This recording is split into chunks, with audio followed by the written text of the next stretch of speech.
ఈ క్యాన్సర్ అనేది ఎలా వస్తుంది, ఎందుకు వస్తుంది అంటే ఏం చెప్తారు? ఎటువంటి అవసరము లేకపోయినా కణ విభజన జరిగితే అది క్యాన్సర్ అవుతుందన్నమాట.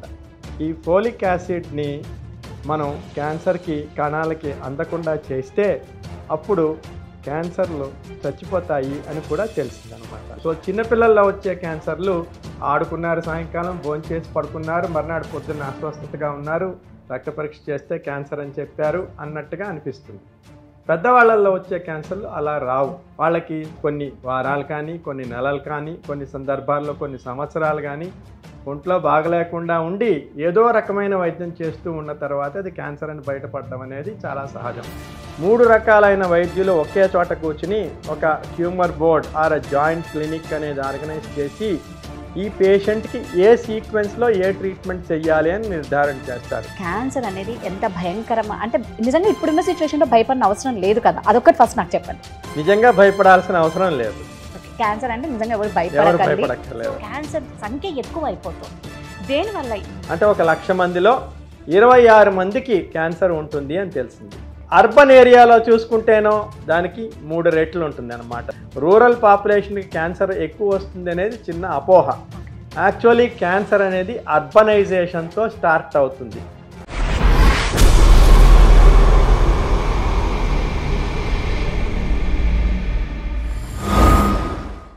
వెల్కమ్ టు మనోధైర్యం, సుమన్ టీవీ మరో ధైర్యం. Hi viewers, India's largest digital media network Suman టీవీకి స్వాగతం.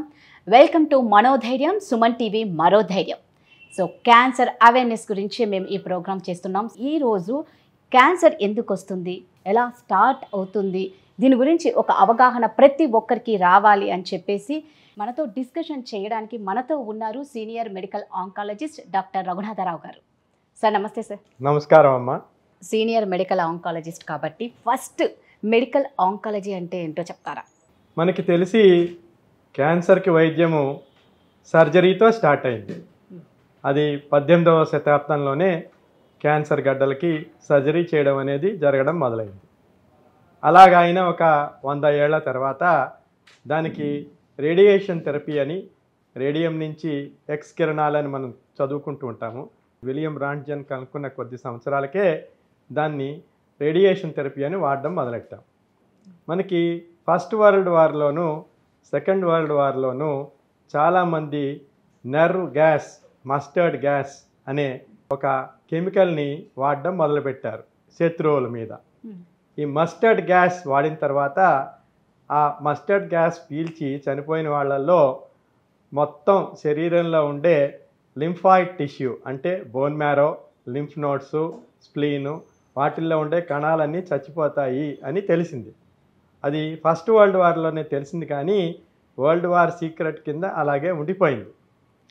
సెకండ్ వరల్డ్ వార్లో కూడా వాడిన తర్వాత మస్టర్డ్ గ్యాస్ మూలకంగా దీన్ని వాడి క్యాన్సర్కి ఎటువంటి ఉపయోగపడే మందులైనా కనుక్కోవచ్చునా అని ఒక ప్రయోగం జరిగిందనమాట. టెర్మినల్గా ఉన్న క్యాన్సర్ పేషెంట్స్లో కొన్ని లింఫోమాస్లో ఈ మందు వాడితే దాని మూలకంగా తగ్గిపోతుంది అని తెలిసింది. మనందరికీ మన ఆంధ్రుడైన భీమవరంలో పుట్టిన ఎల్లాప్రగడ సుబ్బారావు గుర్తుండే ఉంటాడు.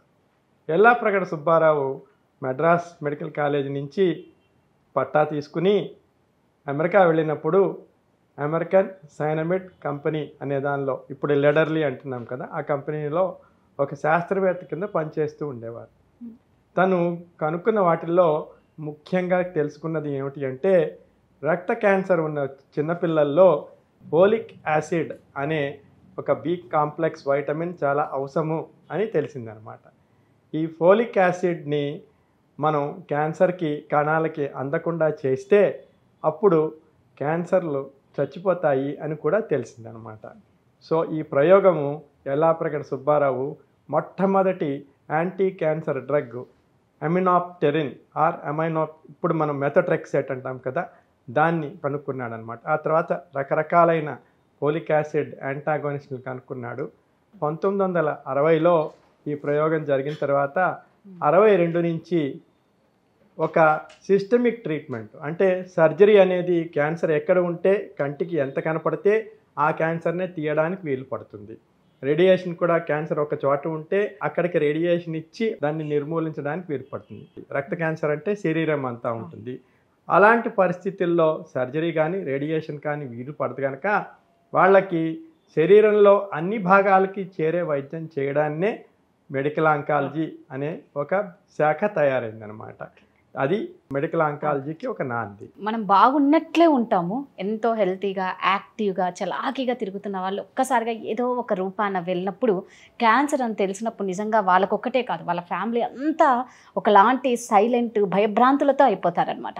ఈ క్యాన్సర్ అనేది ఎలా వస్తుంది, ఎందుకు వస్తుంది అంటే ఏం చెప్తారు? నిన్న బాగున్నాడు, సాయంకాలం వరకు ఆడుకుంటున్నాడు పిల్లవాడు, రాత్రి ఏదో జ్వరం వచ్చింది, మర్నాడు పొద్దున్న వెళ్తే రక్త క్యాన్సర్ అన్నారు అన్నట్టుగా రాదు. సో చిన్నపిల్లల్లో వచ్చే క్యాన్సర్లు చాలా తక్కువ వ్యవధిలోనే వచ్చినట్టుగా కనపడతాయి.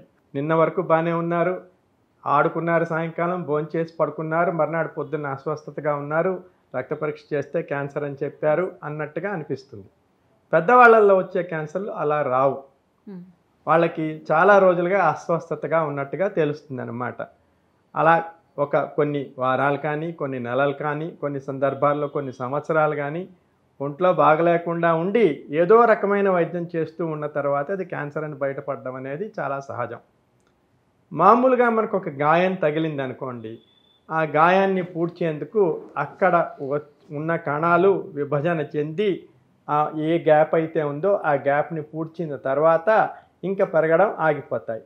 అంటే కుడి చేతి వైపు నుంచి ఎడం చేతి వైపు నుంచి లేదు పైనుంచి కింద నుంచి చూసుకుంటే 2 కణాలు వచ్చి మధ్యలో కలుసుకున్నప్పుడు అటువైపు కణం ఇటువైపు కణాలని ముట్టుకోగానే ఇంకా సెల్ డివిజన్ అనేది ఆగిపోతుంది. లైఫ్ జర్నీ అంతా ఒక కణంతోనే స్టార్ట్ అవుతుంది. అక్కడి నుంచి 100 కిలోలు 6 అడుగుల ఎత్తు వరకు పెరుగుతాం. ఇదంతా కణ విభజన మూలకంగానే జరుగుతుంది. అట్లానే స్త్రీలలో అయితేను గర్భిణిగా ఉన్నప్పుడు పిడికెడు ఉండే గర్భాశయము దగ్గర ఒక 4-5 కిలోల పిల్లవాడిని అకామిడేట్ చేయడం కోసం ఒక 6 నుంచి 8 కిలోల బరువు వరకు పెరుగుతుంది. మళ్ళీ ప్రసవం అయిపోయిన తర్వాత అదే యూట్రస్ మళ్ళీ పిడికెడ సైజుకి వచ్చేస్తుంది. అంటే అవసరాన్ని మించి అవసరం లేకపోయినా, ఎటువంటి అవసరము లేకపోయినా కణ విభజన జరిగితే అది క్యాన్సర్ అవుతుందన్నమాట. అవి ఆగడమే లేదనమాట, అలాగా విభజన జరుపుతూనే ఉన్నాయన్నమాట. దాన్నే క్యాన్సర్ అంటాం. సరే, విభజన జరుగుతోంది, అయితే ఏమిటి? విభజన జరుగుతుంది, మన అందరికీ చిన్న చిన్న పురుకుటికాయలు అని ఉంటాయి, మనందరికీ చిన్న చిన్న పుట్టుమచ్చలు అవి ఉంటాయి. అవి కూడా కొన్ని చిన్న చిన్న కణాల విభజన చెందే అలా వస్తాయి. అవి ఏమిటో చేస్తాయంటే ఎక్కడ బయలుదేరితే అక్కడ ఉండిపోవు. అక్కడి నుంచి చుట్టుపక్కల ఉండే అవయవాల్ని తినడం మొదలెడతాయి అన్నమాట. కొద్ది రోజులు అయిన తర్వాత ఆ అవయవాన్ని వదిలేసి దగ్గరలో ఉండే లింఫ్ నోడ్స్కి పాకడమో, లేదు దూరంగా ఉండే ఊపిరితిత్తులకో, మెదడుకో, ఎముకలకో, లివర్కో, మిగిలిన అవయవాలకో పాకడం జరుగుతుంది. మీరు తీసుకునే ఆహారం అంతా ఆ క్యాన్సర్ కణాలే మింగడం మొదలెడతాయి అన్నమాట. శరీరాన్ని పూర్తిగా నాశనం చేయడానికి ఎలాగైతే ఒక క్షయ వ్యాధిలాగా ఉంటుందో, క్షయ ఊపిరితిత్తుల్లో బయలుదేరచ్చు కానీ శరీరం అంతా పాకచ్చు, అలాగే క్యాన్సర్ కూడా ఎక్కడ బయలుదేరుతుందో అక్కడే ఉండిపోదు, శరీరం అంతా పాకడం మొదలెడుతుంది. అందుచేతనే మనకి క్యాన్సర్ అంటే చాలా భయంకరమైన వ్యాధిగా తోస్తుంది అనమాట. అంటే సార్, ఇప్పుడు మీరు మెడికల్ ఆంకాలజిస్ట్ కాబట్టి మీ దగ్గరికి చాలామంది పేషెంట్స్ వస్తూ ఉంటారు. వాటిల్లో ఎక్కువ సంఖ్య ఏ క్యాన్సర్ వాళ్ళు మీ దగ్గరకు వస్తారు? మునుపటి రోజుల్లోనూ ఈ క్యాన్సర్కి ఈ వైద్యమే చెయ్యాలి అంటే, ఈ క్యాన్సర్కి ఓన్లీ సర్జరీ చేస్తాము అయిపోతుంది, ఈ క్యాన్సర్కి రేడియేషన్ చేస్తాము అయిపోతుంది, ఈ క్యాన్సర్కి కీమోథెరపీయే ఇస్తాము అయిపోతుంది అనే అవగాహన ఉండేది. ఇప్పుడు అటువంటి అవగాహన లేదు. ఒక క్యాన్సర్ పేషెంట్ వచ్చిన తర్వాత 3 రకాలైన వైద్యులు ఒకే చోట కూర్చుని ఒక tumour board or joint clinic అనేది ఆర్గనైజ్ చేసి ఈ పేషెంట్కి ఏ సీక్వెన్స్లో ఏ ట్రీట్మెంట్ చెయ్యాలి అని నిర్ధారణ చేస్తారు. ఒక బ్రెస్ట్ క్యాన్సర్ పేషెంట్ తీసుకున్నాం అనుకోండి, అదే పేషెంట్కి సర్జరీ అవసరం రావచ్చు, రేడియేషన్ అవసరం రావచ్చు, సిస్టమిక్ ట్రీట్మెంట్ అవసరం రావచ్చు. అది ఏ సీక్వెన్స్లో చెయ్యాలి అని నిర్ధారణ చేయడం అనేది ఈ జాయింట్ క్లినిక్ అని కానీ మల్టీ డిసిప్లినరీ ట్యూమర్ బోర్డ్ అని కానీ నిర్ధారిస్తారనమాట. ఏ క్యాన్సర్కి ఒకే రకమైన ట్రీట్మెంటు సరిపోదు.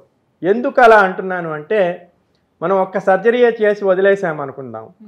ఒక స్టేజ్ 1 స్టేజ్ 2 బ్రెస్ట్ క్యాన్సర్లో వాళ్ళని 5 సంవత్సరాలు కానీ 10 సంవత్సరాలు కానీ 15-20 సంవత్సరాలు కానీ ఫాలో అప్ చేసాం.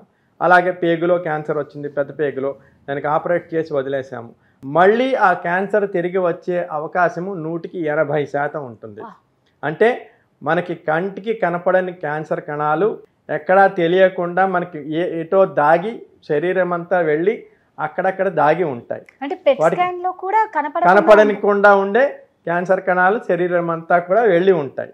మునుపు క్యాన్సర్ ఒకే లొకేషన్లో ఉంటుంది, ఆ లొకేషన్ నుంచే బయలుదేరుతుంది, ఇంకెక్కడా ఉండదు అనుకునేవాళ్ళము. ఇప్పుడు అలా అనుకోవట్లేదు అనమాట. క్యాన్సర్ బయలుదేరినప్పుడే ఆ క్యాన్సర్ కణాలు అక్కడి నుంచి విడిపోయి వలస వెళ్ళిపోతాయి అన్నమాట. వేరు చోట్లకి వెళ్ళిపోతాయి. మిగిలిన చోటకి వెళ్ళిన ట్యూమర్స్ జెనెటిక్గా ఇక్కడి నుంచి కొంచెం డిస్టింక్ట్గా తయారవుతాయి అన్నమాట. కొద్ది కాలం ఆగిన తర్వాత అక్కడ ట్యూమర్స్ కింద తయారవడం మొదలవుతాయి అన్నమాట. ఏ క్యాన్సర్ అయినా పర్వాలేదు, కానీ అది ఒక అర్లియస్ట్ స్టేజ్ని దాటి వెళ్తే దానికి సిస్టమిక్ థెరపీ చేయవలసిన అవసరం ఉంటుంది అని తేలింది అనమాట. సార్, ఇప్పుడు మామూలుగా బ్రెస్ట్ క్యాన్సర్ గురించి మనం మాట్లాడుకుంటే ట్యూమర్ సైజు ఎంత ఉంటే దాన్ని ఒక పెద్ద ట్యూమర్ అని అనుకుంటాం మామూలుగా? ఒకటి అర్లీ క్యాన్సర్స్ అని ఆలోచించవచ్చు, రెండవది లోకల్లీ అడ్వాన్స్డ్ క్యాన్సర్స్ కింద ఆలోచించి ఈ రెండింటికి లోకల్ ట్రీట్మెంట్స్ చేయవచ్చును. మరీ అర్లీ క్యాన్సర్స్ అంటే లెస్ దాన్ 0.5 సెంటీమీటర్స్ ఉన్న ట్యూమర్స్కి ఇంకేమన్నా మాలిక్యులర్ చేంజెస్ వచ్చాయా, జన్యువులో మార్పును పట్టి ట్రీట్మెంట్ చేయడం అనేది చేస్తున్నాం. అంటే బ్రెస్ట్ క్యాన్సర్ అని డయాగ్నోసిస్ చేసిన తర్వాత ఎటువంటి బ్రెస్ట్ క్యాన్సరు, దీనిలో ఎటువంటి జన్యువులో మార్పు వచ్చింది, అది మనం ఫీమేల్ హార్మోన్స్ని మ్యానిపులేట్ చేస్తే ఈ క్యాన్సర్ని ట్రీట్మెంట్ చేయవచ్చునా, లేదు ఆ క్యాన్సర్ సెల్ సర్ఫేస్ మీద ఏదన్నా గ్రోత్ ఫ్యాక్టర్ రిసెప్టార్స్ ఉన్నాయా, ఆ రిసెప్టార్ ఉంటే వేరే రకంగా ట్రీట్ చేస్తాము. అలా కాకుండా ఏ రిసెప్టారు లేదు, బ్లాండ్గా ఉన్నది, మరీ ఎక్కువ అగ్రెసివ్గా ఉంటుంది, వాళ్ళకి సిస్టమిక్ కీమోథెరపీ ఇవ్వడం వీలు పడుతుంది అనమాట. అంచేత మునుపట్లాగా ఒక హిస్టోపెథలాజికల్ డయాగ్నోసిస్తో మనం ఆగిపోవట్లేదు. దాన్ని ఫర్దర్గా సబ్టైప్ చేసి ఈ క్యాన్సర్ రావడానికి మూల కారణం ఏమై ఉంటుంది, ఎటువంటి జన్యువులో మార్పు మూలకంగా ఈ క్యాన్సర్ వచ్చింది అనేది ఒక సీక్వెన్సింగ్ అనో, ఓ ఇమ్యునోహిస్టోకెమిస్ట్రీ అనో, ఓ సైటోకెమిస్ట్రీ అనో చేసి కనుక్కొని దానికి తగ్గట్టుగా ట్రీట్మెంట్ని మాడిఫై చేస్తున్నాం.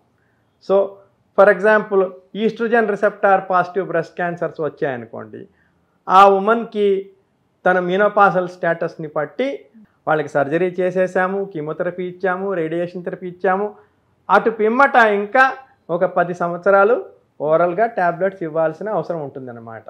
అంతకాలం ఇస్తే తప్ప పూర్తిగా క్యాన్సర్ నయం అయిపోదన్నమాట. కొన్ని రకాలైన క్యాన్సర్స్లో డ్రైవర్ మ్యూటేషన్ అనేది ఐడెంటిఫై చేయడానికి వీలు పడుతుంది. అవి సింగిల్ మ్యూటేషన్ క్యాన్సర్స్ అంటాము.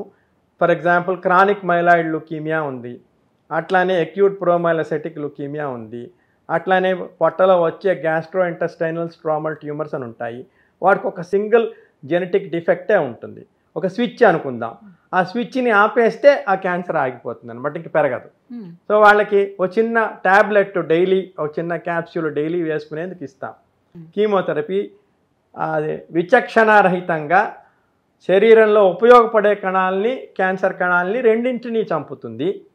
ఆ చంపడంతో పాటు మన శరీరాన్ని కాపాడేందుకు ఉపయోగపడే తెల్ల రక్త కణాలు, రక్తం తయారు చేసే ఎర్ర రక్త కణాలు, వాటి తల్లి కణాలు, బ్లీడింగ్ ఆగిపోయేందుకు వీడుపడే ప్లేట్లెట్స్ అన్నింటినీ డిస్ట్రాయ్ చేసేస్తుంది chemotherapy.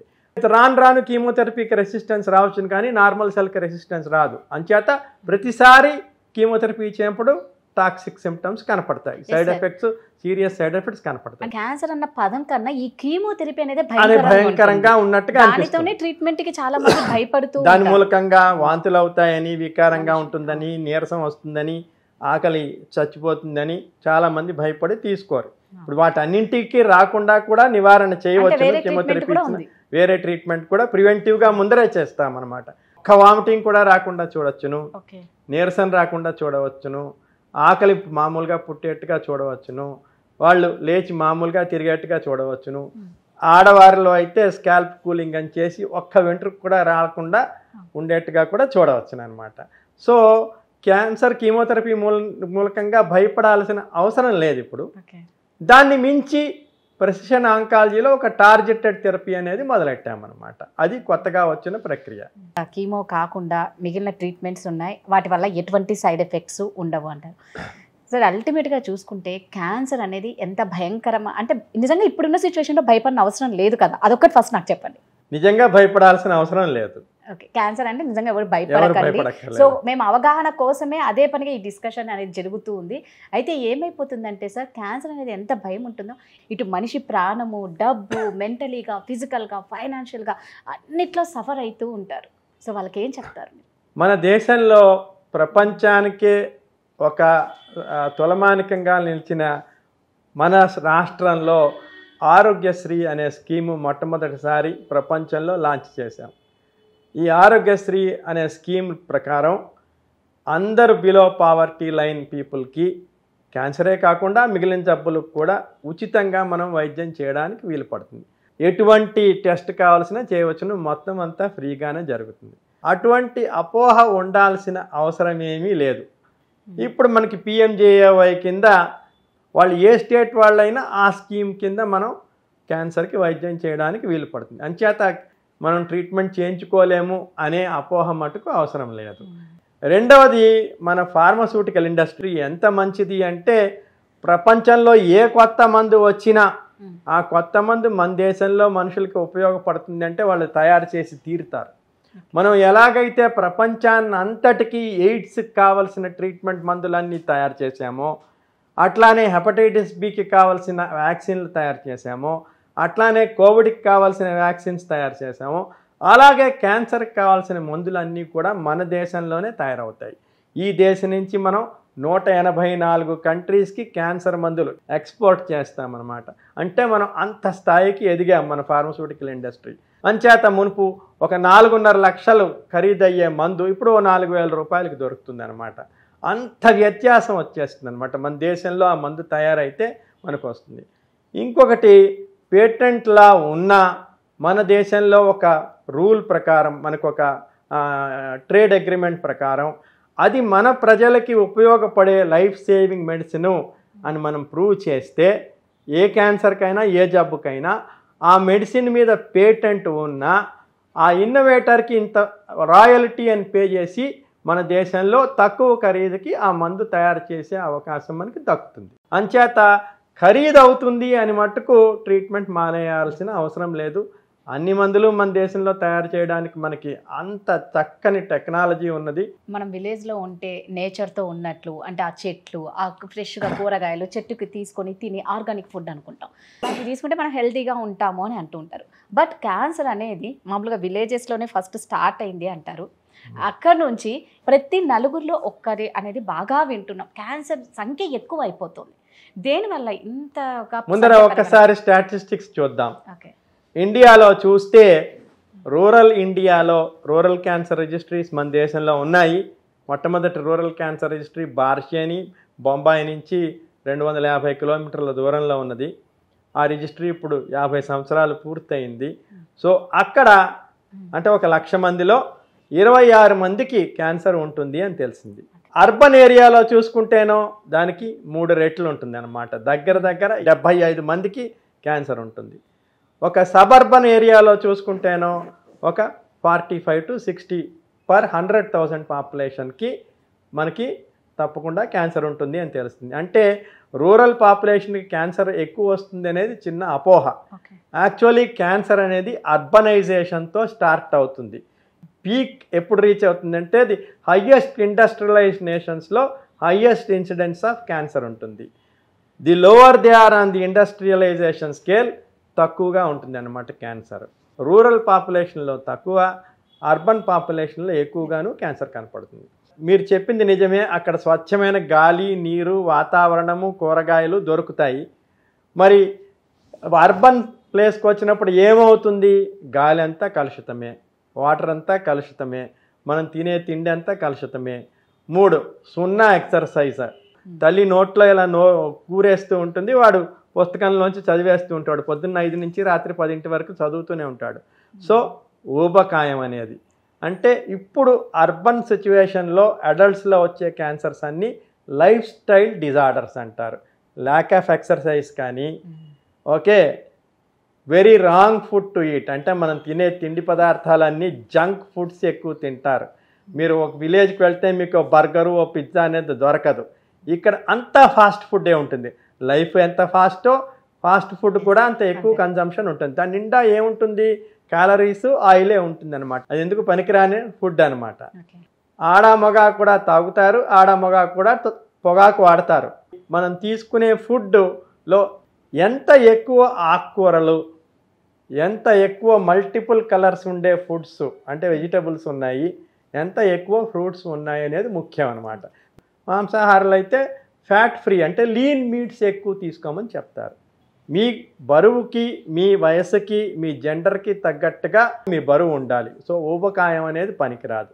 So lifestyle disorders ఏమిటి, డయాబెటీసు, హార్ట్ డిసీజు, ముఖ్యంగా చెప్పుకోవాలంటే క్యాన్సరు. ఓకే, ఈ 3 lifestyle disorders. Hypertension, diabetes, heart డిసీజ్కి ఏం కారణాలు ఉంటాయి, క్యాన్సర్కి కూడా అవే కారణాలు ఉంటాయని తెలుసు. అంటే బరువు పెరుగుతూ వెళ్తే డెఫినెట్లీ మనకి క్యాన్సర్ ఇన్సిడెన్స్ అనేది పెరుగుతుంది. 4వది, పొలంలోను కూరగాయలు పండించడానికి రకరకాలైన పురుగు మందులు వాడతాడు. ఆ పురుగు చచ్చిపోయేందుకు వాడతాం, కానీ అది డీకంపోజ్ అవ్వదు ఎన్విరాన్మెంట్లో. అది ఫుడ్ రూపంలో మనకే తిరిగి వస్తుంది అన్నమాట. అంటే మన శరీరంలోకే వస్తుంది. మనం ఫుడ్ పనికి రాకపోతే ఏం చేస్తాము, ఫార్మ్ యానిమల్కి ఇస్తాం. అక్కడ ఓ కోడికో పశువుకో మనం అది ఇస్తాము.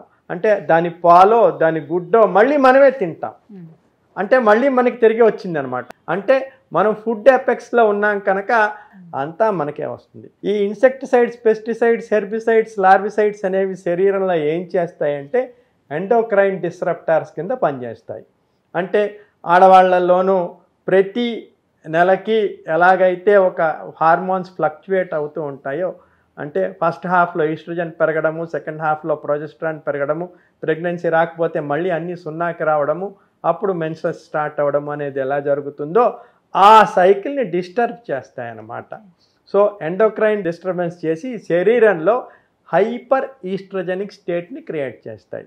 బ్రెస్ట్ క్యాన్సర్కి ముఖ్యమైన కారణం ఏమిటి, హైపర్ ఈస్ట్రోజెనిక్ స్టేట్. మనం మళ్ళీ తిరిగి వస్తే మరి అర్బనైజేషన్ మూలకంగా బాగా ఎక్కువగా పెరిగిన క్యాన్సర్స్ ఏమిటి అంటే ఆడవాళ్ళలో చెప్పుకోవాలంటే బ్రెస్ట్ క్యాన్సర్ గణనీయంగా పెరిగింది.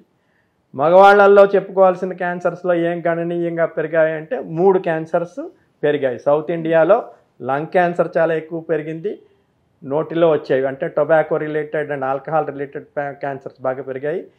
పొట్ట అంటే stomach cancers, food pipe cancers బాగా ఎక్కువగా పెరిగాయి అన్నమాట.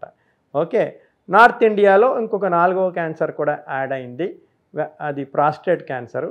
Western India and parts of north ఇండియాలో గాల్ బ్లాడర్ క్యాన్సర్ అనేది గణనీయంగా పెరిగింది. సార్, ఇందాక మీరు అన్నారు ఆడవాళ్ళల్లో ఎక్కువగా వచ్చేది బ్రెస్ట్ క్యాన్సర్ అనేది కదా.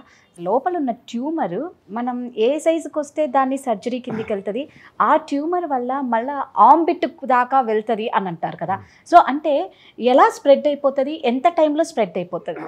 పెద్దవాళ్ళల్లో వచ్చే క్యాన్సర్స్ కొన్ని నెలల పాటు, కొన్ని సంవత్సరాల పాటు పడితే కానీ మనకి చేతికి తగిలేట్టుగా ఒక ఎక్స్రేలో కానీ ఒక మ్యామోగ్రామ్లో కనబడేట్టుగా ఉండవు అన్నమాట. ఇంచుమించు 1 నుంచి 1.5 సెంటీమీటర్స్ వరకు. కొంచెం సీనియర్ సర్జన్స్ అయితే, సీనియర్ ఆంకాలజిస్టులు అయితే వాళ్ళకి 1 సెంటీమీటర్ కన్నా కొద్దిగా తక్కువగా ఉన్నా కూడా వాళ్ళ చేతికి తగులుతుంది. అంతకన్నా చిన్నగా ఉన్నదాన్ని మ్యామోగ్రామ్ లేదా ఎంఆర్ఐ అనే టెస్ట్ చేస్తే కానీ కనపడదన్నమాట. అంటే కంటికి కనపడని క్యాన్సర్ని పికప్ చేసుకునేందుకు స్క్రీనింగ్ ప్రొసీజర్ కిందే చేస్తాం. అంటే హెల్దీ విమెన్లోనే చేస్తాం. చేతికి తగిలిన లేదు కంటికి కనపడుతున్న క్యాన్సర్ ఉన్న వాళ్ళల్లో చేసేదాన్ని స్క్రీనింగ్ అనం.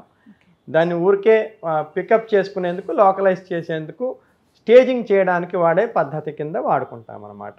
అంటే ఫస్ట్ లైన్ ఆఫ్ డిఫెన్స్ ఏంటి, శరీరమే అడ్డుకుంటుంది. ఈ బ్రెస్ట్ని ప్రతి ఆర్గన్ నుంచి లింఫాటిక్స్ అనేవి ఉంటాయి.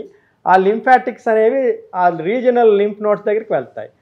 మెజారిటీ ఆఫ్ ది బ్రెస్ట్కి రీజనల్ లింఫ్ నోడ్స్ చంకలో ఉంటాయి. అవి 3 లెవెల్స్లో ఉంటాయి. సో ఏ లెవెల్కి వెళ్తుంది అనేది అనటామికల్ లొకేషన్ ఆఫ్ ది ట్యూమర్ని బట్టి ఉంటుంది అనమాట. ఆ లెవెల్కి వెళ్ళి అడ్డుకుంటుంది అనమాట. అక్కడ క్యాన్సర్ని ఆపుతుంది శరీరం. అంటే అది ఒక న్యాచురల్ బ్యారియర్ అనమాట. శరీరంలోకి మిగిలిన చోటకి వెళ్లకుండా ఉండేట్టుగా లింఫ్ నోడ్స్లో ఉండే తెల్ల రక్త కణాలు ఆపుతాయి, వాటిని చంపడానికి ప్రయత్నిస్తాయన్నమాట. దాన్ని బ్రీచ్ చేసిన తర్వాత, అంటే ఏదో కోట గోడలు దాటేసామనుకోండి, దాటితే ఇంకా కోటలోకి వెళ్ళిపోయినట్టే శరీరం అంతా వెళ్ళిపోతుంది అనమాట.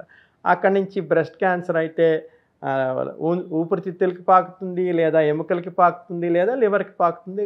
కొన్ని సిచ్యువేషన్స్లో మెదడుకు కూడా పాకే అవకాశం ఉంటుంది అనమాట. ఎంత టైంలో అంటే సార్ మామూలుగా ఎంత టైంలో స్ప్రెడ్ అవుతుంటాయి ఈ క్యాన్సర్ సెల్స్ అనేది? చాలామంది మాకు క్యాన్సర్ ఎన్ని సంవత్సరాల కింద మొదలయ్యి ఉండొచ్చునండి, మాకు తెలియలేదు, ఒక నెలకు ముందట వచ్చి ఉంటే తెలిసి ఉండేదా? అవునండి, తెలిసి ఉండేది. అంటే మనకి తెలియకుండానే రక్త క్యాన్సర్లు అయితే, పెద్దవాళ్ళల్లో వచ్చే రక్త క్యాన్సర్లు అయితే 1-2 ఏళ్ళు పడుతుంది. లేదు ఈ రొమ్ము క్యాన్సరు, ఊపిరితిత్తుల క్యాన్సరు, స్టమక్ క్యాన్సరు, పేగులో వచ్చే క్యాన్సరు, కిడ్నీలో వచ్చే క్యాన్సరు అయితే దగ్గర 2-3 సంవత్సరాల నుంచి 10 సంవత్సరాలు కూడా పట్టవచ్చు అనమాట. అంటే ఆ స్టేజ్కి, అంటే మనం కనుక్కునే స్టేజ్కి వచ్చేసరికి ఒక 10 ఇయర్స్ పట్టేస్తుంది అనమాట.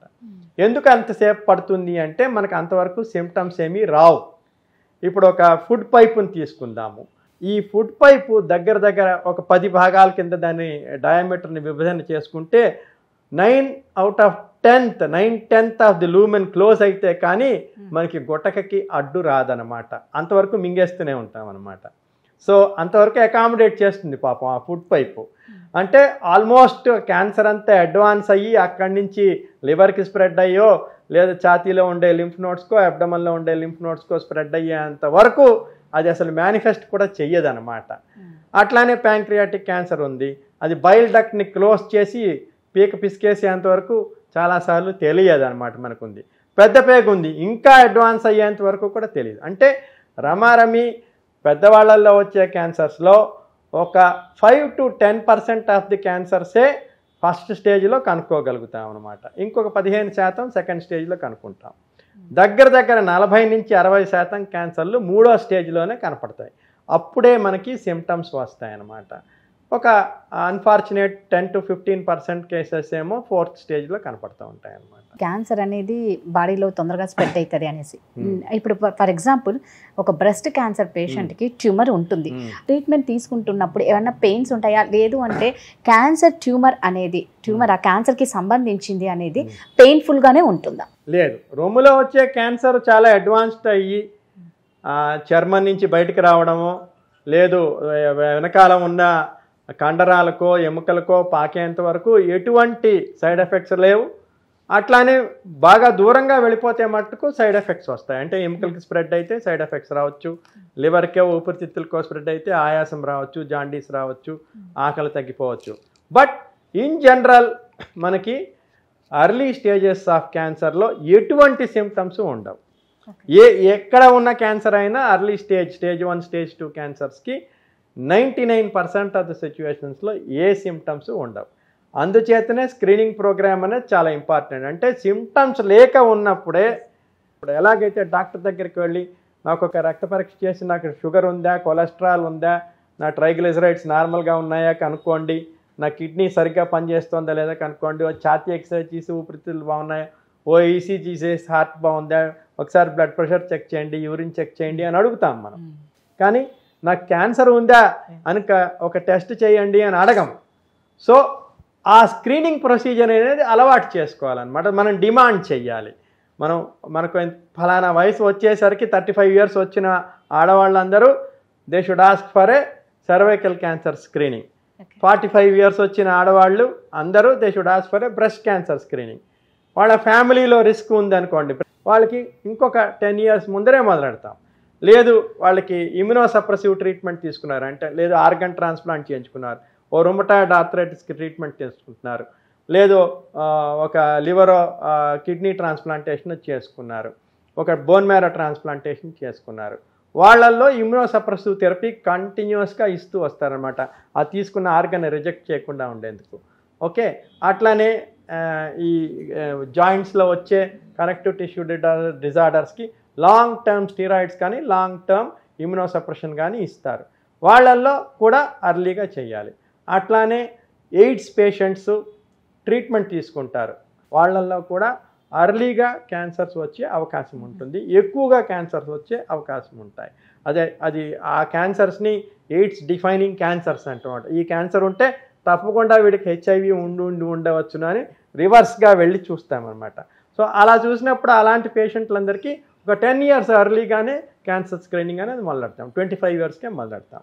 సో మన దేశంలో ఓరల్ క్యాన్సరు పొగాకు నములుతున్న వాళ్ళకి, అట్లానే బ్రెస్ట్ క్యాన్సరు అందరూ ఆడవాళ్ళకి, అట్లానే సర్వైకల్ క్యాన్సర్స్కి స్క్రీనింగ్ పద్ధతులు ఉన్నాయన్నమాట. ఈ 3 మనం ఎలాగైతే షుగర్ బీపీకి చూపించుకునేందుకు వెళ్తామో దాన్ని కూడా స్క్రీనింగ్ కోసం మనం అడగాలి.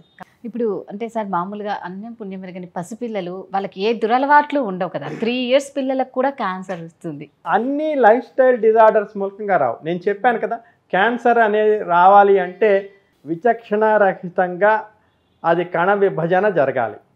ఒక కణం 2 కణాల కింద డివైడ్ అయిపోయి ఆగిపోతే రాదు. ఆ 2 మళ్ళీ డివైడ్ అయ్యి 4, ఆ 4 డివైడ్ అయ్యి 8, 8 16, 16 32 అలా డివైడ్ అవుతూనే ఉండాలి. నిరంతరంగా సెల్ డివిజన్ జరగడం అనేది జరిగితేనే క్యాన్సర్ అనేది వస్తుందని చెప్పాను.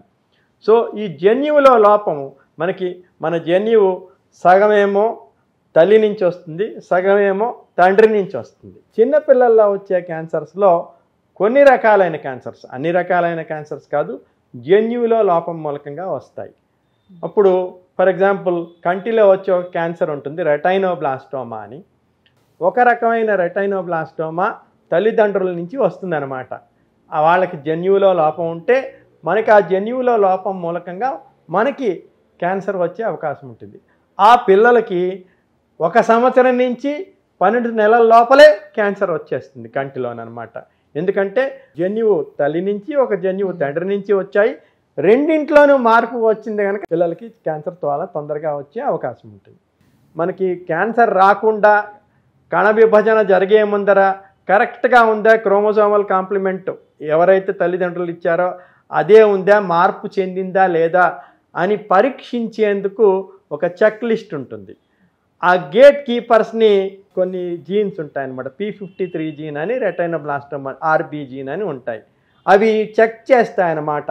అవును, ఈ టిక్ మార్కులన్నీ పెట్టి ఈ కణం విభజన చెందేందుకు అర్హత ఉంది, దీనిలో ఉన్న జన్యువు పుట్టుకతో వచ్చిన జన్యువే, ఎటువంటి మార్పు జరగలేదు. మార్పు జరిగితే నువ్వు విభజన చెందడానికి వీలు లేదనో, లేదు ఈ కణాన్ని తీసేయండనో శరీరానికి చెప్తాయన్నమాట.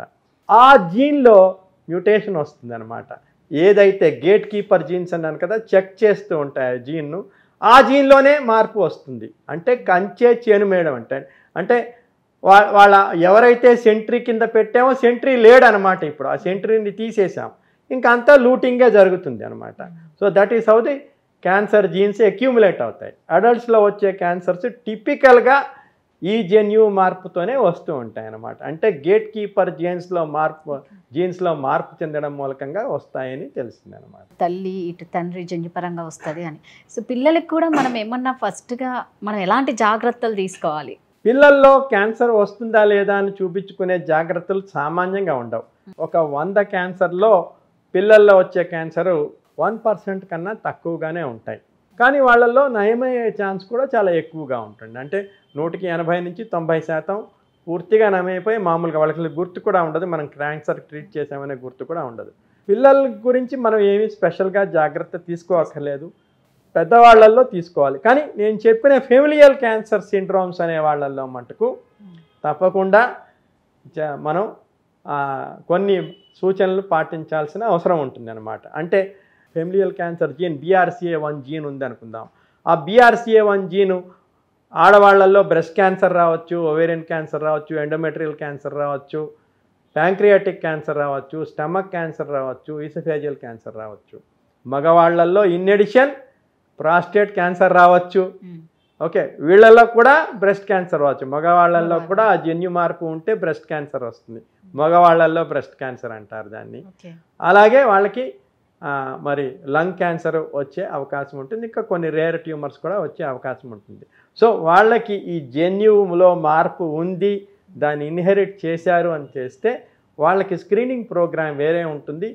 ప్రివెంటివ్ సర్జికల్ ఇంటర్వెన్షన్స్ అని కొన్ని చేయవచ్చును.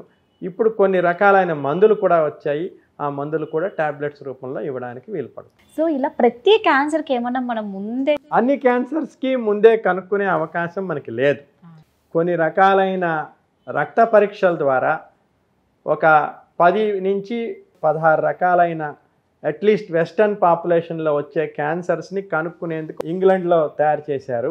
ఆ బ్లడ్ టెస్టే ఇప్పుడు యూరిన్ టెస్ట్ కింద కూడా వాడుతున్నారు. అంటే క్యాన్సర్ కణాలు పెరుగుతున్నప్పుడు వాటి నుంచి కొన్ని పదార్థాలు ఉత్పన్నమవుతాయని, వాటిల్ని మన రక్తంలో కనుక్కోవచ్చునని, చాలా ప్రిసిషన్తో కనుక్కోవచ్చునని అనుకుంటాం. కనుక్కున్నామే అనుకుందాము, ఎక్కడని ట్రీట్ చేస్తాము? ఒక రక్తం టెస్ట్లో నాకు కనపడింది అనుకోండి, ఏ బ్రెస్ట్లో క్యాన్సర్ ఉందని కనుక్కోగలను? ఇంకా అంతవరకు మనం రాలేదన్నమాట. క్యాన్సర్ రావచ్చును అని ప్రెడిక్ట్ చేయడంలో మట్టుకు 98% ప్రిసిషన్తో ప్రెడిక్ట్ చేయొచ్చు. ఎంత కాలంలో రావచ్చును వీళ్ళకి జబ్బు? నెక్స్ట్ 2 ఇయర్స్లోనో నెక్స్ట్ 10 ఇయర్స్లోనో వీళ్ళకి జబ్బు వచ్చే అవకాశం ఉంది అని మనం గుర్తించగలం. ఈ పేషెంట్కి ప్రాస్టేట్ క్యాన్సర్ రావచ్చు, ఈ పేషెంట్కి లంగ్ క్యాన్సర్ రావచ్చు, ఈ పేషెంట్కి ప్యాంక్రియాటిక్ రావచ్చు, ఈ పేషెంట్కి యూట్రస్, ఓవరీ, బ్రెస్ట్ క్యాన్సర్ వచ్చే అవకాశం ఉంది అని గుర్తుపట్టగలం. ఇంకా క్యాన్సర్ రాలేదు, వచ్చే అవకాశం ఉంది అని చెప్తున్నాను. దానికి నా దగ్గర నివారణకి ఏమైనా ఉపాయం ఉందా? ప్రస్తుతానికి ఉపాయం లేదు. నేను చెప్పిన 3 క్యాన్సర్స్కే మనం స్క్రీనింగ్ చేయొచ్చు. మిగిలిన దేశాల్లో రెక్టల్ క్యాన్సర్కి, అట్లానే కోలన్ క్యాన్సర్కి, ప్రాస్టేట్ క్యాన్సర్ కూడా స్క్రీనింగ్ చేస్తున్నారు. మన దేశంలో చేయట్లేదు వాటికి. సో ఈ 3 క్యాన్సర్స్కి అయితే మటుకు చేయగలం. సో అన్ని క్యాన్సర్స్కి స్క్రీనింగ్ చేయడం అనేది ఉపయోగం ఎప్పుడు పడుతుంది అంటే, గుర్తించిన జబ్బుకి అది ఆ దశ నుంచి క్యాన్సర్కి మారకుండా ఉండేట్టుగా మనం దాన్ని అక్కడికక్కడ ఆపేయగలిగితేనే ఆ స్క్రీనింగ్ టెస్ట్ ఉపయోగపడుతుంది. మీకు డయాబెటీస్ వచ్చే అవకాశం ఉంది, ఈ పనులు చేస్తే మీకు డయాబెటీస్ రాదు అన్నాం అనుకోండి, అది ఉపయోగపడుతుంది. స్థూలకాయం ఉందనుకోండి, మీరు 110 కిలోలు ఉన్నారు, మీరు 80 కిలోలకో 70 కిలోలకో వెయిట్ తగ్గిపోతే మీకు డయాబెటీస్ వచ్చే అవకాశం లేదు, హార్ట్ డిసీజ్ వచ్చే అవకాశం లేదంటే అది ఉపయోగపడుతుంది మనిషికి. అలాగే క్యాన్సర్కి ఏమన్నా ఇవ్వగలమా? ఇవ్వగలిగితే సంతోషమే. ఇవ్వలేని స్థితిలో టెస్ట్ చేసి మనిషిని ఆ రోజుకి ఆ రోజే ఒక జీవోత్సవం కింద మార్చేస్తే ఏమీ ఉపయోగం ఉండదు. సార్, ఇప్పుడు బ్రెస్ట్ క్యాన్సర్ గురించి మనం మాట్లాడుకుంటే, ఇప్పుడు ఫర్ ఎగ్జాంపుల్ లెఫ్ట్ బ్రెస్ట్కి క్యాన్సర్ వచ్చింది అంటే నెక్స్ట్ రైట్ బ్రెస్ట్ రెడీగా ఉంటుందా? ఆ బ్రెస్ట్ కూడా క్యాన్సర్కి కావాలి. నేను ఇంతకు ముందర చెప్పాను, సిస్టమిక్ ట్రీట్మెంట్ చేస్తాము. అందులో ఒకటి యాంటీ ఈస్ట్రోజన్ థెరపీ అనేది చేస్తామనేది. అంటే పీరియడ్స్ ఆగిపోయిన తర్వాత, మినపాస్ వచ్చిన తర్వాత వచ్చే బ్రెస్ట్ క్యాన్సర్ టిపికల్గా oestrogen receptor positive breast cancer అని వస్తుంది. 160% మందిలో ఈస్ట్రోజన్ రిసెప్టార్ పాజిటివ్ అవుతుంది. బ్రెస్ట్లో అయితే 180% మందిలో ఈస్ట్రోజన్ రిసెప్టార్ పాజిటివ్ అవుతుంది. మనం యాంటీ ఈస్ట్రోజన్ అనే మాత్ర ఇస్తాం, అంటే ఒక యాంటీ హార్మోన్ ఇస్తామన్నమాట. ఆ ఈస్ట్రోజన్ బ్రెస్ట్ క్యాన్సర్కి దొరకకుండా ఉండేట్టుగా చూస్తామన్నమాట. దాన్ని డిప్రైవ్ చేసేస్తే ఆ బ్రెస్ట్ క్యాన్సర్ కణం అలాగే చచ్చిపోతుంది అన్నమాట. ఆపోజిట్ బ్రెస్ట్లో వచ్చే ఇన్సిడెన్స్ గణనీయంగా తగ్గిపోతుంది. ఎంత తగ్గిపోతుంది? ఆల్మోస్ట్ 0%కి వచ్చేస్తుంది అనమాట. అంచేత ఎస్, మీరు చెప్పింది నిజమే. ఒక బ్రెస్ట్కి వస్తే రెండో బ్రెస్ట్కి వచ్చే అవకాశం ఉంటుంది. అంచేత బ్రెస్ట్ క్యాన్సర్ వచ్చిన వాళ్ళకి తప్పకుండా మనం ఆపోజిట్ బ్రెస్ట్కి, అంటే ఈ బ్రెస్ట్ కన్సర్వ్ చేసి ఉంటే ఈ బ్రెస్ట్కి ఆపోజిట్ బ్రెస్ట్కి కూడా ఎవ్రీ ఇయర్ మ్యామోగ్రామ్ చేస్తాం. 65 ఏళ్ళు వచ్చేంతవరకు చేస్తాం. ఆ ట్రీట్మెంట్ అనేది సర్జరీకి ముందు ఉంటుందా, సర్జరీ తర్వాత ఉంటుందా, లేదా ఆ ట్రీట్మెంట్తో మీరు ఇచ్చే ఆ ట్యాబ్లెట్తో ట్యూమర్ని పోగొట్టొచ్చా? రకరకాలైన సిస్టమిక్ ట్రీట్మెంట్స్ ఉంటాయి. ట్రీట్మెంట్ కీమోథెరపీ అంటాము. దాని మూలకంగా చాలా సైడ్ ఎఫెక్ట్స్ వస్తాయి అనుకుంటాము.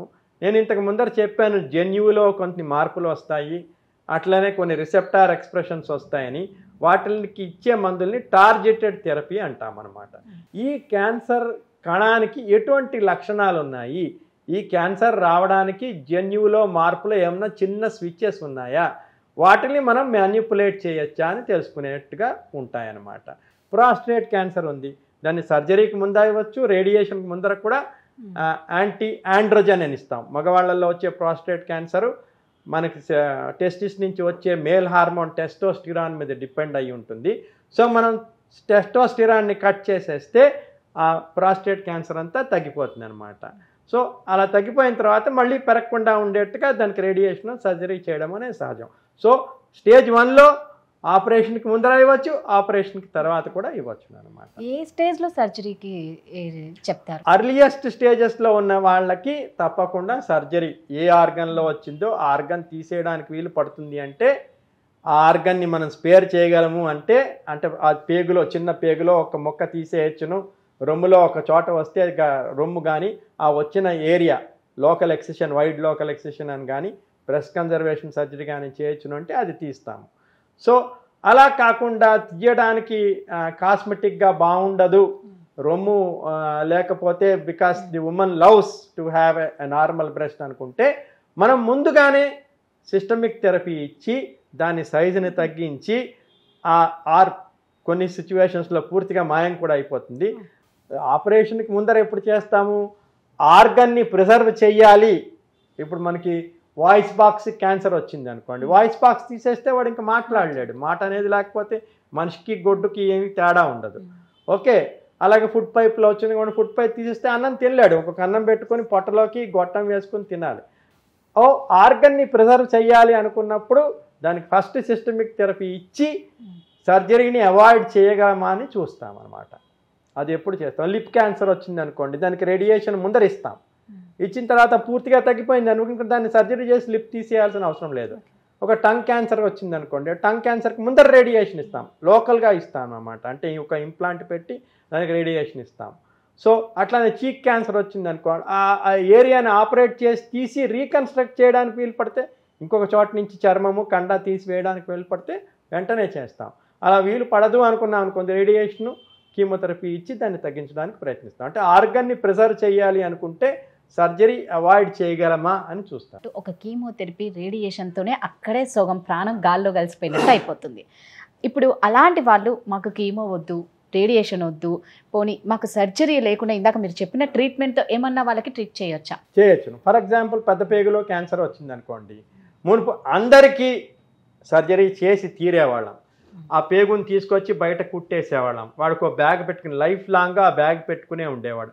ఆ పేగులోంచి బయటికి వస్తూ ఉంటుంది అనమాట.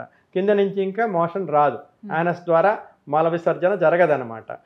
అలాంటిది అవాయిడ్ చేయడం ఇప్పుడు వీలు పడుతుంది అనమాట. అంటే total local control of the డిసీజ్ని కీమోథెరపీ, కొన్ని రకాలైన ఇమ్యూనోథెరపీ అని చేస్తాం, ఆ targeted therapy plus radiation therapy, ఆ మూడు కలిపి చేసి ఇంకా ఆ ట్యూమర్ పూర్తిగా కరిగిపోయేట్టు దానికి మళ్ళీ సర్జరీ అవసరం లేకుండా చేసేట్టుగా చేయవచ్చు అనమాట. అది వీలు పడుతుంది ఇప్పుడు. కీమో కూడా లేకుండా ఈ రేడియేషన్ కూడా లేకుండా చేయొచ్చా? చేయవచ్చును. ఫర్ ఎగ్జాంపుల్ బ్రెస్ట్ క్యాన్సర్కి అనుకుందాం, పూర్తిగా సర్జరీ అవాయిడ్ చేయము, ఆ ఉన్న ఏరియాని మట్టుకు తీసేయడానికి వీలు పడుతుంది అనమాట. అంటే బ్రెస్ట్లో డిఫెక్ట్ కనపడకుండా కాస్మెటిక్ రిజల్ట్ చక్కగా ఉండేట్టుగా ఎక్కడైతే ఒరిజినల్గా ఉన్నదో దాన్ని ష్రింక్ చేసైనా ఆ చిన్న ఏరియాని తీసేసి తీయడానికి వీలు పడుతుంది. బ్రెస్ట్ని అలాగే వదిలేయడానికి వీలు పడుతుంది. బ్రెస్ట్ క్యాన్సర్లో ఒక ట్యూమర్ వచ్చింది అంటే సర్జరీ చేస్తే అది ఆంబిట్ చంకల్లో దాకా వెళ్ళిపోతారు, దాన్ని తీస్తూ ఉంటారు అని దాంతోనే భయపడుతూ ఉంటారు మామూలుగా. అలా చేయట్లేదు ఇప్పుడు. దానికి కొత్త ప్రక్రియ ఒకటి కనుక్కున్నారు, సెంటినల్ నోడ్ మ్యాపింగ్ అని చేస్తారు. అంటే ఆపరేషన్కి ముందరే ఆ ట్యూమర్ చుట్టూరా ఒక రకమైన డైని ఇంజెక్ట్ చేస్తారు, లేదా ఒక రేడియో యాక్టివ్ సబ్స్టెన్స్ని ఇంజెక్ట్ చేస్తారు.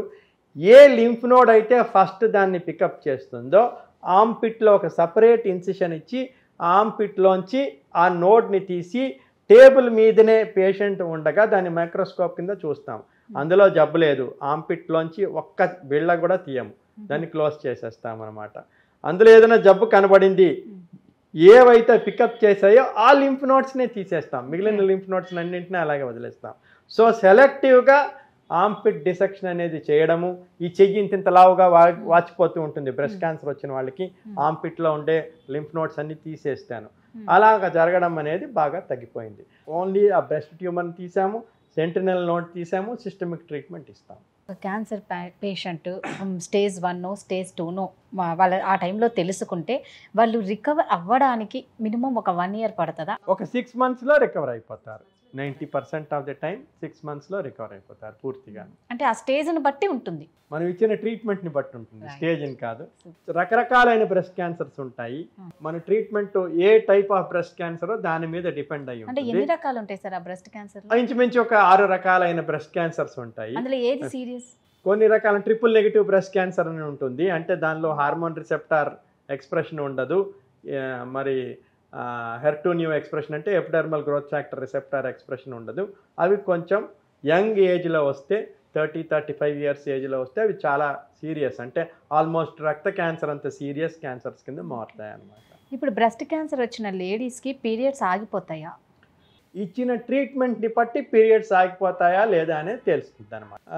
మనకి oestrogen receptor positive breast cancer వచ్చింది అనుకోండి, ఒక 2-3 సంవత్సరాల మినపాస్ వస్తుంది అని వాళ్ళకి ట్రీట్మెంట్ ఇస్తే ఆగిపోతాయి. మినపాస్ వచ్చేట్టుగా మనం చూస్తామన్నమాట. 2 రకాలుగా చూడొచ్చు.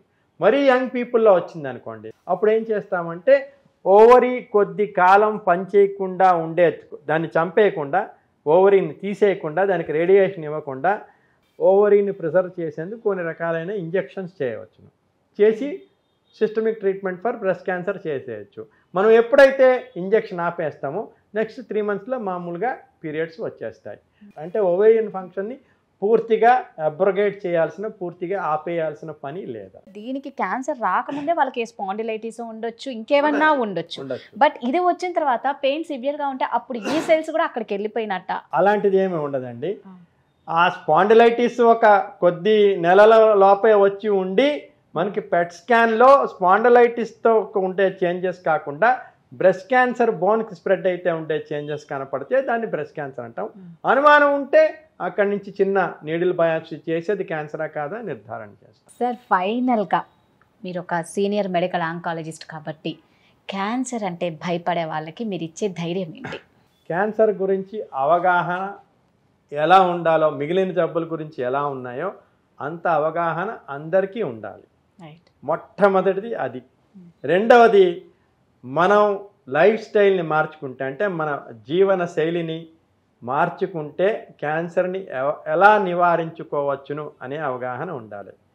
మూడవది, క్యాన్సర్ని కూడా ప్రాథమిక దశలో కన్నా ముందర, అంటే క్యాన్సర్కి మారక ముందరే ప్రీ క్యాన్సరస్ స్టేజ్లోనే మనం కనుక్కునే అవకాశం ఉంది కనుక వీలైతే ఆడవాళ్ళందరూ తప్పకుండా ఒక HPV ఎగ్జామినేషన్ చేయించుకోవాలి. అట్లానే బ్రెస్ట్ స్క్రీనింగ్ అనేది చేయించుకోవాలి. నాలుగవది, ఆడవాళ్ళల్లో తప్పకుండా ఇప్పుడు మనం హ్యూమన్ ప్యాపిలోమా వైరస్కి వ్యాక్సిన్ ఇచ్చే అవకాశం ఉంది. మగవాళ్ళల్లో కూడా ఇస్తున్నాం. ఇప్పుడు చాలామంది ప్యాపిలోమా వైరస్ మూలకంగా ఒక సర్వైకల్ క్యాన్సరే వస్తుంది అనుకుంటారు. అది అబద్ధం. 6 రకాలైన క్యాన్సర్స్ వస్తాయి. ఆడవాళ్ళల్లో అయితే సర్వైకల్, వాల్వల్, వెజైనల్ క్యాన్సర్ అని వస్తుంది. మగవాళ్ళలో అయితే పీనైల్ అండ్ యానల్ క్యాన్సర్ అని వస్తుంది. మరి ఆడవాళ్లలోనూ మగవాళ్లలోనూ ఓరోఫారింజియల్ క్యాన్సర్ అని వస్తుంది. సో ఒక్క ఇంజెక్షన్తో 9 నుంచి 14 సంవత్సరాల ఉన్న మగపిల్లలకి, ఆడపిల్లలకి human papilloma virus vaccine 2 doses 6 నెలల వ్యవధిలో వేసుకోవాలి. 14 ఏళ్ళు దాటిన వాళ్ళు, 26 సంవత్సరాల లోపల ఉండి వాళ్ళకి ఇంకా వివాహం కాలేదంటే, వాళ్ళు they are not sexually active అయితే 3 డోసెస్ ఇస్తాము. మధ్యలో ఈ 6 నెలల వ్యవధిలో కాకుండా సెకండ్ మంత్ ఎండ్లో ఒక డోస్ ఇస్తాము. 60 డేస్కి ఒక డోస్ ఇస్తామన్నమాట. అది తీసుకోవాలి. అలాగే యూనివర్సల్ వ్యాక్సినేషన్లో మనకి హెపటైటిస్ B వ్యాక్సిన్ ఇస్తారు. హెపటైటిస్ B వ్యాక్సిన్ మూలకంగా లివర్ క్యాన్సర్ రాకుండా మనం గణనీయంగా తగ్గించుకోవచ్చు అన్నమాట. అది ప్రొటెక్ట్ చేస్తుంది హెపటైటిస్ B రాకుండా. సో వ్యాక్సినేషన్ చేయించుకోవడము, స్క్రీనింగ్ చేయించుకోవడము, సరైన జీవనశైలిని అవగాహనలోకి తీసుకోవడము అనేది చాలా ఇంపార్టెంట్ అన్నమాట. మాకు చాలా వాల్యుబుల్ మెసేజెస్ అన్నీ మీరు మా వ్యూయర్స్కి చెప్పారు. మంచి అవగాహన నిజంగా రావాలి ప్రతి ఒక్కరిలో.